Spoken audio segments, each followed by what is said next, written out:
Awesome. Well, really nice to be here. My name is Lexi Zimmerman. I'm the dietitian. I practice over at Frauenschuh Cancer Center in St. Louis Park. So feel really honored to be able to be here virtually with you today. I'm currently sitting in my baby nursery, so it feels kind of funny, but yeah, this is great for us to all be able to come together in this sense and talk a little nutrition. So today we're going to be focusing on nutrition beyond cancer and really kind of nutrition after treatment, nutrition for survivorship. So we'll kind of hop into things. So just kind of a brief list of things that we'll cover today. Obviously, we're going to talk about, well, what should we be including in our diet, right? That's kind of the main question. So we'll go over that. We'll also be talking about phytochemicals and the cancer-fighting components in foods, talk about that. Definitely want to highlight a couple of specific recommended eating patterns that we'll kind of go through today. So we'll talk about those, and we'll also cover healthy weight, physical activity, and a couple of other little tidbits in there as well. So this is probably a question that has come across each of your minds recently. So what am I supposed to be eating now? How am I supposed to be fueling my body? How are things maybe different now from what was going on during treatment? And the real answer is that, well, it can vary a little bit. It can kind of differ person to person. That's kind of the tricky thing with nutrition recommendations.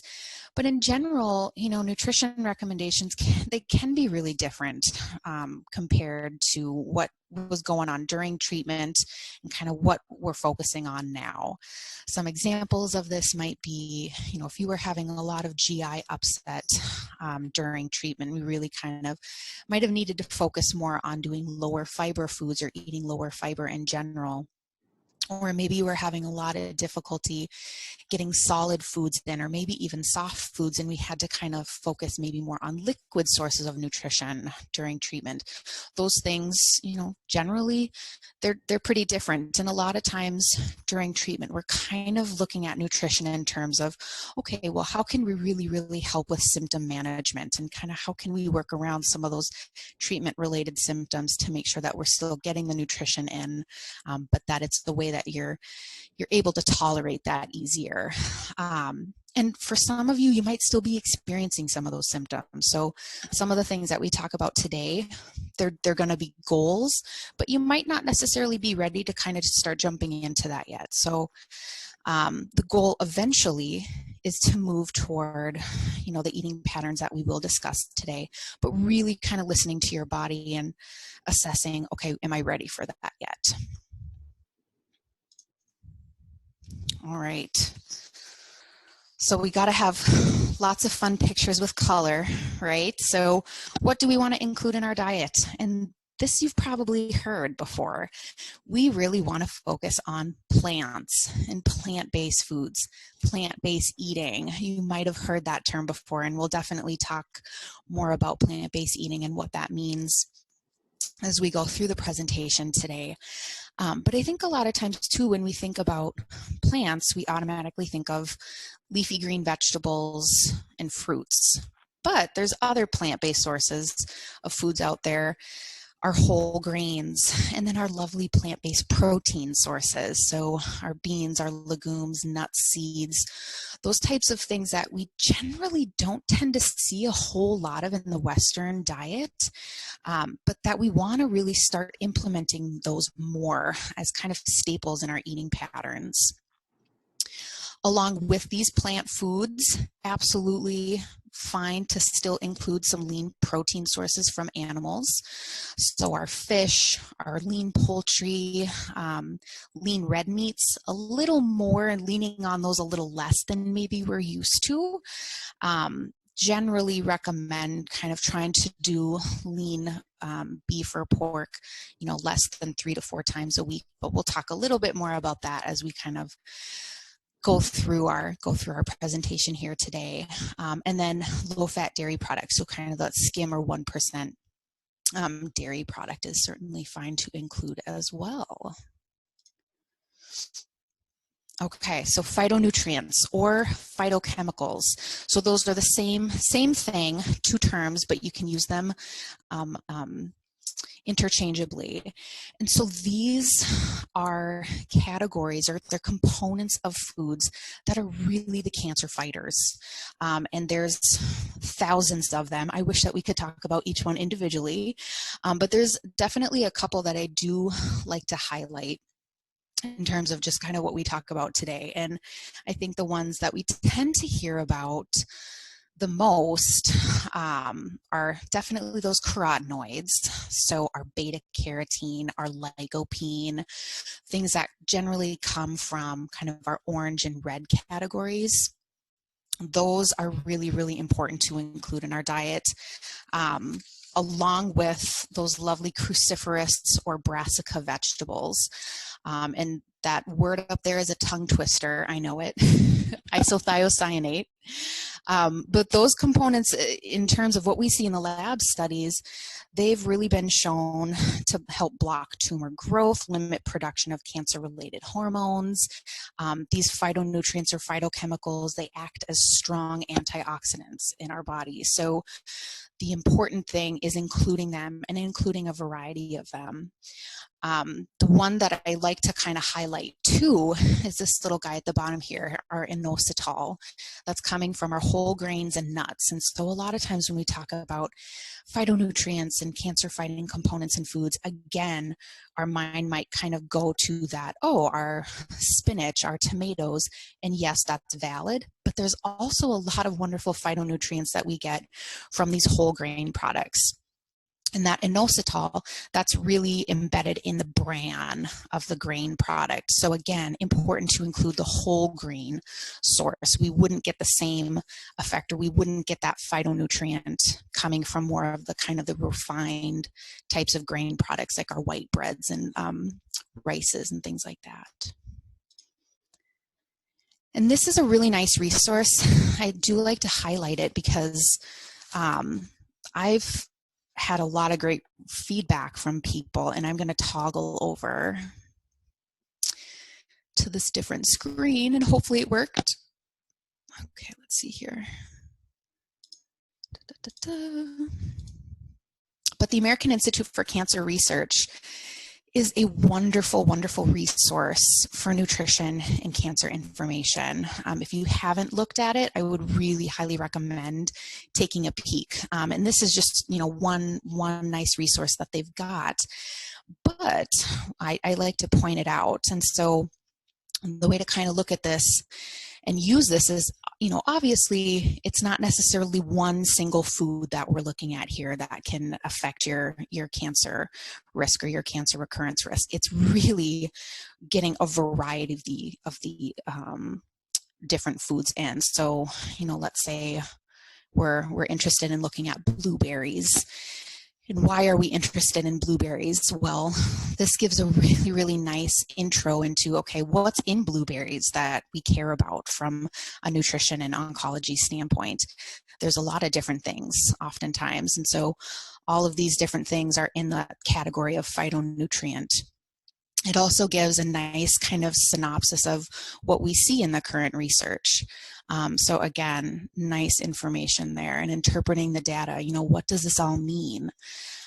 So great resource there. So I'm going to toggle back.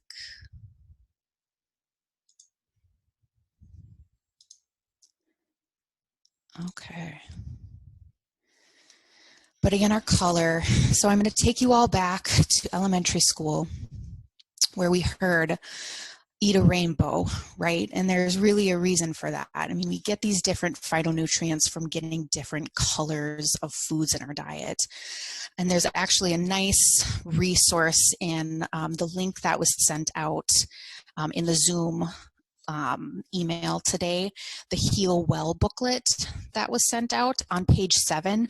Again, it's not an exhaustive list because there's thousands of phytonutrients, but there is kind of a nice list that breaks down color categories in foods and kind of phytonutrients that are associated with those different color categories. So the big thing is variety, color. What the scientific research is really kind of trying to look at now is, again, how are these different biochemical components interacting on a cellular level after we've ingested them. So, it's better to have 10 different phytonutrients available versus just the one, is kind of what we're starting to find out. So variety, color are key. All right. So now we're going to jump into some of the examples of the plant-based eating patterns that we were talking about. So there's 4 in particular that I kind of wanted to highlight today. And the reason being for these 4 is that we do have some nice evidence-based or research-based data surrounding them. Some of them have been around for many years. Some of them have been kind of more recently on the scene. But these are all great examples of plant-based eating. And the first thing that I do kind of like to highlight is, we all hear the term plant-based eating. It does not necessarily mean that you're going to be vegan or vegetarian, but it just really means that most of what we're eating, it's going to come from plant-based sources. And there are so many different ways to eat plant-based. You could probably eat plant-based 100 different ways. And I'm just kind of going to be highlighting 4 specific ones today. But again, these 4 do have some nice evidence behind them. But generally, different plant-based eating patterns, they do vary slightly in terms of amounts of, meat or animal products that might be recommended per day or per week. So we'll kind of see some of the variations with that, with some of these patterns. So first up is probably the one that you've all heard of before, the Mediterranean diet. So this has really, really been, I think, highlighted, in a lot of different ways. And we kind of keep hearing about it. We kind of keep seeing it come up in the news or, in magazines or in the research. So I do think that it continues to be a relevant eating pattern. And it's really based around eating seasonally, getting fruits, vegetables, brightly colored foods in, and really focusing a lot on those plant-based protein sources. So our nuts, our beans, and whole grains as well. The other thing that's pretty different from the Mediterranean eating pattern to a lot of other eating patterns is that it does focus quite a bit on including pretty ample amounts of unsaturated fats, so more plant-based plant-based sources of fat. So you can see our lovely little olive oil is actually right in that big main category with foods that we want to be eating on a daily basis. So our unsaturated fat sources are going to be liquid at room temperature. So kind of a nice, easy way to remember. So things like olive oil, avocado oil, those are wonderful sources of plant-based or unsaturated fats that are generally great for cardioprotective health. Other thing that tends to be pretty different with Mediterranean eating pattern is obviously the inclusion of fish and seafood on a pretty regular basis, so at least 2 times a week. So for people that don't like fish or seafood, this might be kind of a tough eating pattern to follow.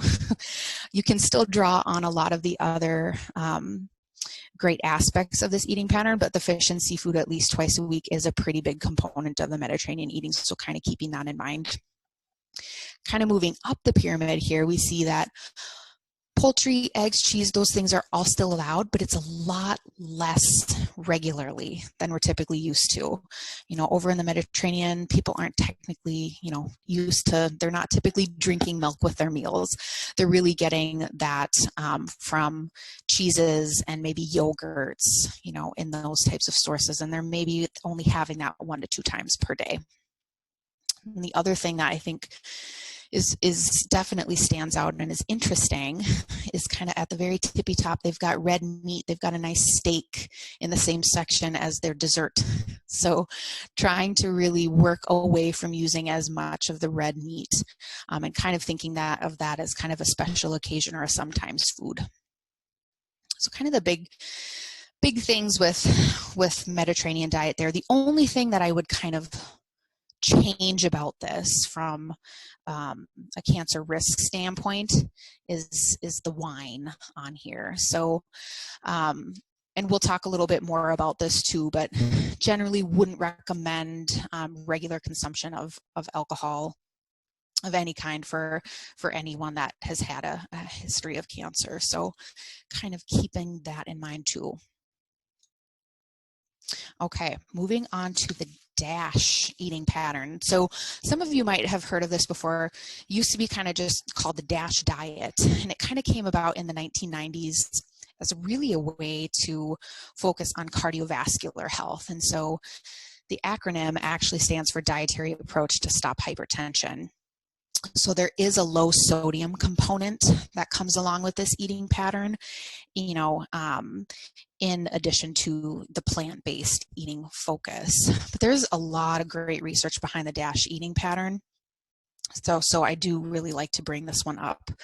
And this one really focuses on fruit, vegetable, whole grain, low-fat dairy, a little bit more low-fat dairy consumption than the Mediterranean diet, and then focusing more just on lean proteins. This also does highlight including beans, legumes, nuts, and seeds most days of the week, which I think is great. And then this really does kind of start honing in a little bit more on things like added sugars, which is definitely more, the added sugar component of eating is definitely more of a focus now, I would say, in the last 4 to 5 years than it was previously. So this is a great eating pattern as well. It's really high in potassium, magnesium, calcium, which have been shown to be great for cardiovascular function, as well as fiber. And so what we've seen in the research is with high fiber intakes, again, being a nice precursor to decreasing overall cancer risk and risk for recurrence for certain types of cancers too. So we do want that fiber component there. Hence our plant-based eating to begin with, right? So DASH eating. All right. And then we've got kind of some of the newer eating patterns. And I think some of these have been a little bit, they've been highlighted more in the last handful of years here. Some of you might not have even heard of these before, but the first one being the American Institute for Cancer Research, their new American Plate. And so they're really focusing more on the plate structure itself and kind of how we're laying our meals out. And obviously, not every meal we eat is going to be laid out perfectly on a plate, but it's kind of that idea that 2/3 of what we're eating at meals, that should be coming from those plant sources, right? So our beans, our whole grains, our fruits, our veggies, and then really reserving kind of 1/3 of our plate or our bowl for that lean protein source, whether it's going to be, fish or eggs or lean beef, whatnot. They do focus more on limiting the red meat intake to less, they say less than 18 ounces per week. I generally recommend if you can kind of stay within 12 to 16 ounces, that's a pretty good way to aim for. So if you think about portion sizes, and we'll talk a little bit more about portion and serving size in a bit here, but for meat, it's going to be generally 3 ounces, or about the size of the palm of your hand would be a serving size. So you've got maybe 3 to 4 servings of a red meat to work with per week.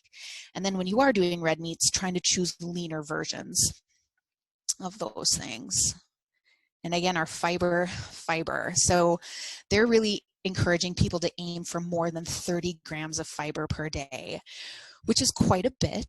The general US population gets less than 10 grams per day, so it can be quite a change. And a lot of times too, what I'll recommend is if you're not sure how much fiber you generally get in on a daily basis, and I would say, you know, most of us don't know because we're not tracking that every day.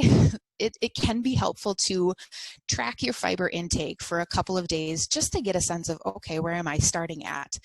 You do not want to go from eating 12 grams of fiber one day to eating 35 grams of fiber the next day. That's not going to feel good. So generally getting a sense of where you're starting at and then gradually working up for fiber intake slowly. And staying hydrated, drinking enough water, because as we have increased fiber intake, our body needs more of that hydration. All right.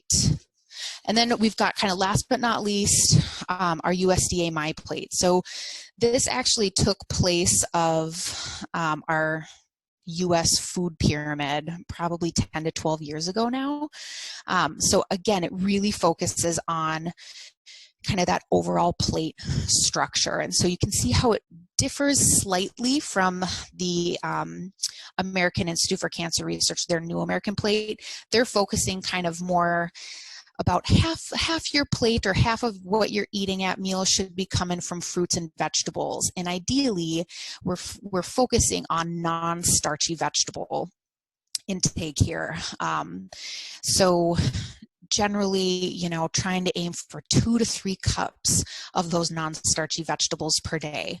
Fruits, usually a little easier for us to get our fruits in because they're sweet, right? So still wonderful to include fruit, but we might not necessarily need as much as we think. So want to get most of that coming from our non-starchy vegetables. Quarter of our plate coming from a lean protein source, and hey, maybe that's a plant-based protein, right? And then another quarter of our plate coming from a whole grain source, and there's a lot of different ways that you can do that, or from a starchy vegetable source too. That would kind of count in that grain or starch category. USDA My Plate generally does recommend your 3 servings of your low-fat dairy per day. So that's pretty standard for this eating pattern. So what I did was I put together kind of a comparison chart. So all of these eating patterns fall into plant-based eating, under that umbrella term, right? So they're all great choices. But we can see that there's a little bit of variation, right? So Mediterranean diet, really, really quite heavy on the overall non-starchy vegetable intake. So that's probably kind of a big focus there. Same thing with our proteins, right? So those recommendations vary a little bit from eating pattern to eating pattern. Mediterranean diet, again, we're really kind of focusing on getting that fish and seafood in. Those nuts, beans, seeds, those are coming in daily. Whereas with these other eating patterns, we're kind of focusing more on portion control with overall animal meats, while still trying to get some of the, plant-based proteins in. Dairy recommendations, pretty similar for the last 3 here. Mediterranean still includes them, but just not as often. And then kind of the bigger difference too, again, is with the fat intakes. So Mediterranean diet, yeah, you're really kind of aiming for that 6 servings daily of those plant-based sources, where some of these other eating patterns, we're kind of trying to do more of just the use sparingly in terms of the fat intake. Grains or starches, we're still kind of trying to focus on getting those from our whole grains, and then again from our complex carbohydrates, so our starchy vegetables and those types of things. All right, serving size. This tends to be a confusing topic to talk about because we hear serving size, we hear portion size, what does it all mean? So serving size is generally what is going to be listed on a nutrition facts label. That's a more specific term with actual definitions, whereas portion size, that's just kind of the amount of something we're eating. So we talk a little bit more specifically in terms of serving sizes. So 1 serving of a raw fruit or vegetable would be 1 cup of vegetable. So if we're thinking leafy greens, baby carrots, that kind of thing, about the size of a baseball, if you were going to think of it in those terms. For fruit, generally a serving size is a half a cup, except for our berries and melons. So we get a little bit more with our berries and melons. It would be that 1 cup would be a serving. Moving on to our cheese, our lovely cheese that we all enjoy eating so much, and you can still include it in your diet. It's just fine to do so, but it's portion size or serving size that we really kind of want to focus on. So recommended serving size is 1 to 1.5 ounces, and that's about the size of 3 to 4 dice. So it is pretty small. Another thing to think about is like the size of a string cheese stick. That would be about 1 to 1.5 ounces of cheese too. We talked about the serving size of meat, about the palm of our hand is 3 ounces. And then for any cooked, canned, chopped up fruits or veggies, a half a cup would be a serving size. So it's about the size of a cupcake wrapper, if you can think about it in those terms. And then when we were talking before about fats and oils, we were talking in terms of like teaspoons. So about the tip of your pointer finger is going to be serving there. So if you remember back to when we were talking about the Mediterranean diet, 6 teaspoons a day or less would be recommended. And then for some of the more extraneous types of foods out there, things like tortillas and pancakes and all that good stuff, about the size of a CD. So pretty small, right? So not even generally like the size of a flour tortilla. We're kind of thinking more like corn tortilla size would be 1 serving. All right, so we talked about things to include in our diet. So of course we have to talk now about what we should be limiting, right? And there definitely are some things to limit in our diet. What I think is important is giving yourself the freedom to say, I don't have to completely cut anything out of my diet. And that's, I think, a feasible and realistic way of thinking about things. So these things that are on this slide here, obviously, we really do want to limit their intake, our intake of these things. And maybe think of them as, these are things that I'm just going to kind of have on a special occasion only type of setting. And I think one of the things that surprises people the most is kind of right up at the top. So our processed meats and this deli meat right here. So that even includes deli meats that are marketed as, natural, nitrate-free, they're still going to fall into that category of processed meat. So kind of keeping that in mind. But our other things like our summer foods, our hot dogs and brats, our breakfast meats, that kind of stuff is all going to kind of fall into that processed meat category. And this is mostly associated, processed meat intake is mostly associated with colon cancer risk. But again, they're going to be things that are, generally very high in sodium content, mostly refined or processed. So good for everyone to kind of be limiting consumption of those. Sugar sweetened beverages is another one, and that's really been kind of a focus, I'd say, again, for the last 4 or 5 years, really kind of looking at the added sugar component that we're getting in our diets, and that finding that most Americans are really getting most of their added sugar coming from these sugar sweetened beverages. So really kind of trying to take a step back, and it's not just soda intake, but it's things like, sweetened iced tea, lemonades, juices with added sugar in them, all that kind of stuff, kind of taking a step back and saying, maybe I try something like an infused water instead, or just opting to choose water, or maybe even plain coffee as a beverage too, in the morning is fine to do. Obviously, kind of generally, we do want to limit our consumption of processed, refined, takeout, restaurant, fast foods. Those things all generally tend to be higher in total fat, but certainly higher in saturated fat intake. They tend to be low in fiber, low in vitamin, mineral, phytonutrient content, and they tend to be much higher in those added sugars. So those things we do definitely want to work to try to limit how much we're consuming. Alcohol, I told you I would bring that one up again.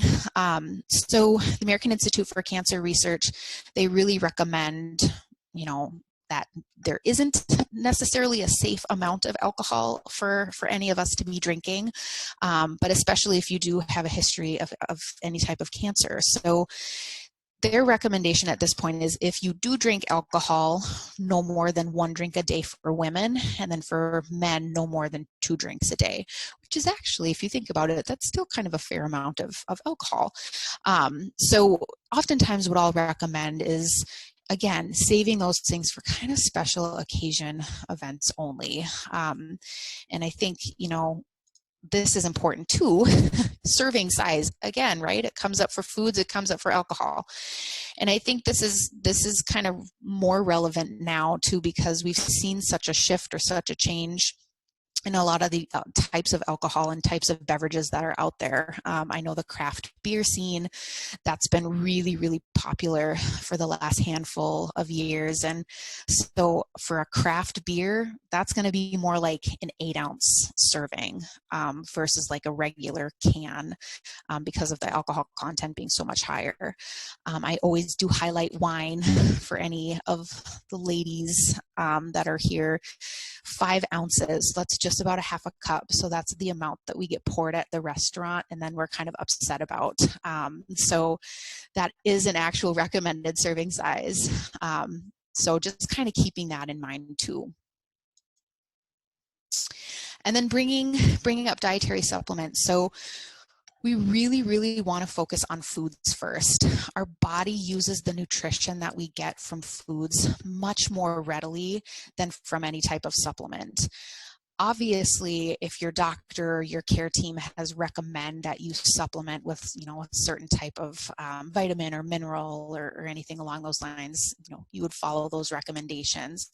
But in terms of kind of looking for ways to get added nutrition in, focus on those foods, right? Focus on those foods that have bright, vibrant color, getting your variety in, getting your fiber in, your phytonutrients, really kind of focusing on that instead of on dietary supplements themselves. These are some resources that I definitely wanted to highlight for you today because they are wonderful. And so I'm going to kind of toggle back and forth so I can kind of show you. But the first one comes from the American Cancer Society, and it is their new healthy eating cookbook. But again, a lot of this is just, let's see here if it's going to work. Here we go.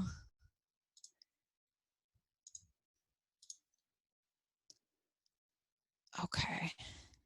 Perfect. So this is a great, great resource. These recipes are they're going to be plant-based. They're going to fit right within what we've been talking about today. You can buy it on Amazon for fairly cheap. But yeah, this is a really wonderful cookbook resource. I want to bring up another one for you guys too. The Cancer Fighting Kitchen from Rebecca Katz is also lovely. This one has a little bit more kind of information for, eating recommendations during treatment as well, but it is still a really, really wonderful resource for plant-based and healthful eating after treatment too. So Cancer Fighting Kitchen.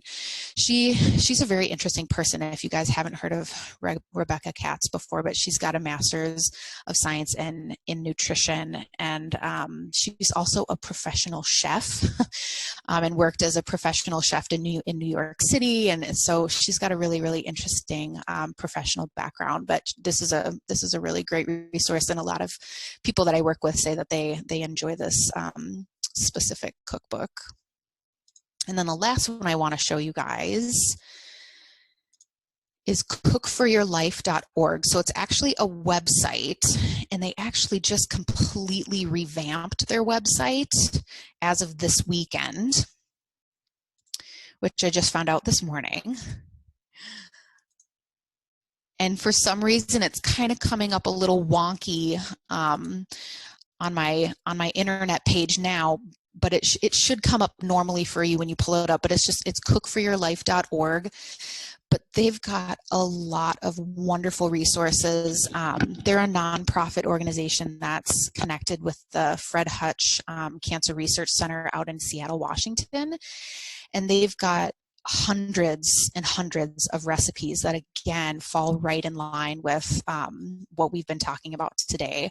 And the one that I specifically wanted to show you, so if you go under the recipes tab and you go into recipe collections,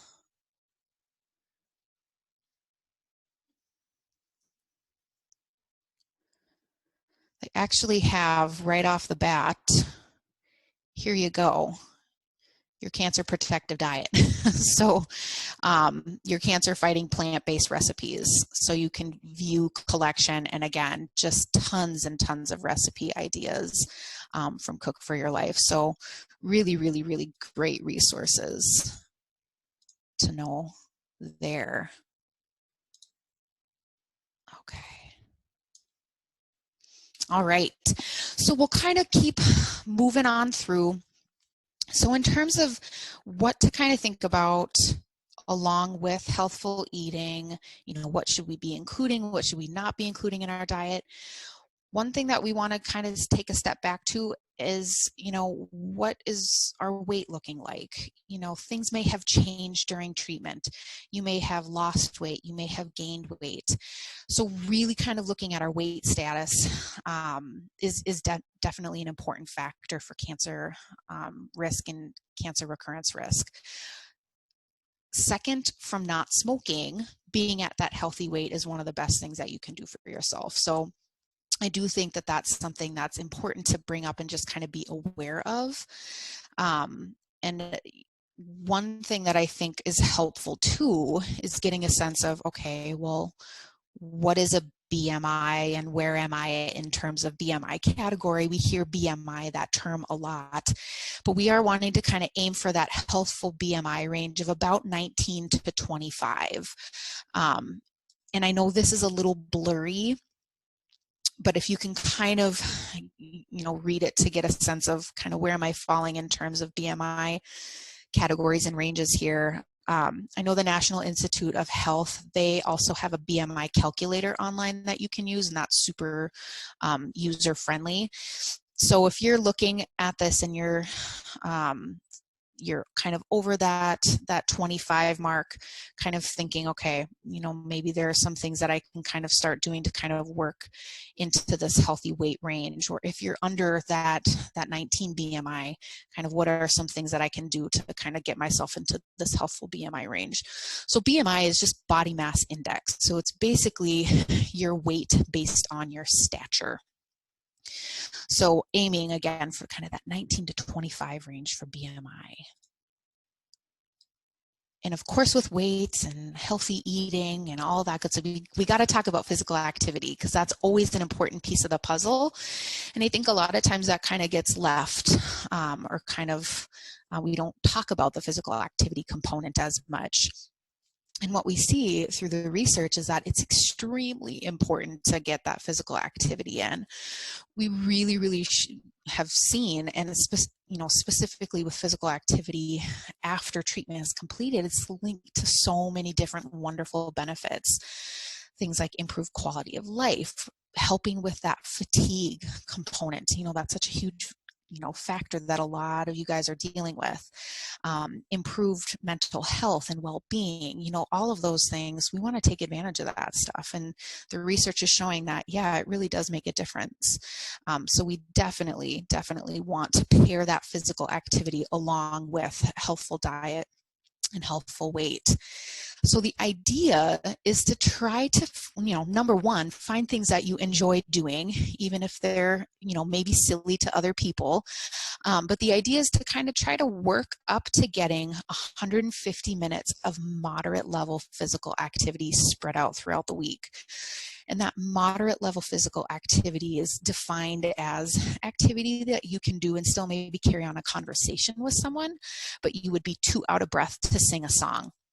So it's certainly not at the level where you're feeling like you're huffing and puffing, but maybe next time that you're on a walk, or you're doing house chores or something like that, test yourself. Would I be able to sing a song right now? Am I maybe at that moderate level physical activity? Because all of those things can count. It's not just running or swimming that counts as physical activity. There's 100 different things that we can do, but it is really important to kind of find something that you enjoy doing, so that's sustainable for you long term. All right, guys.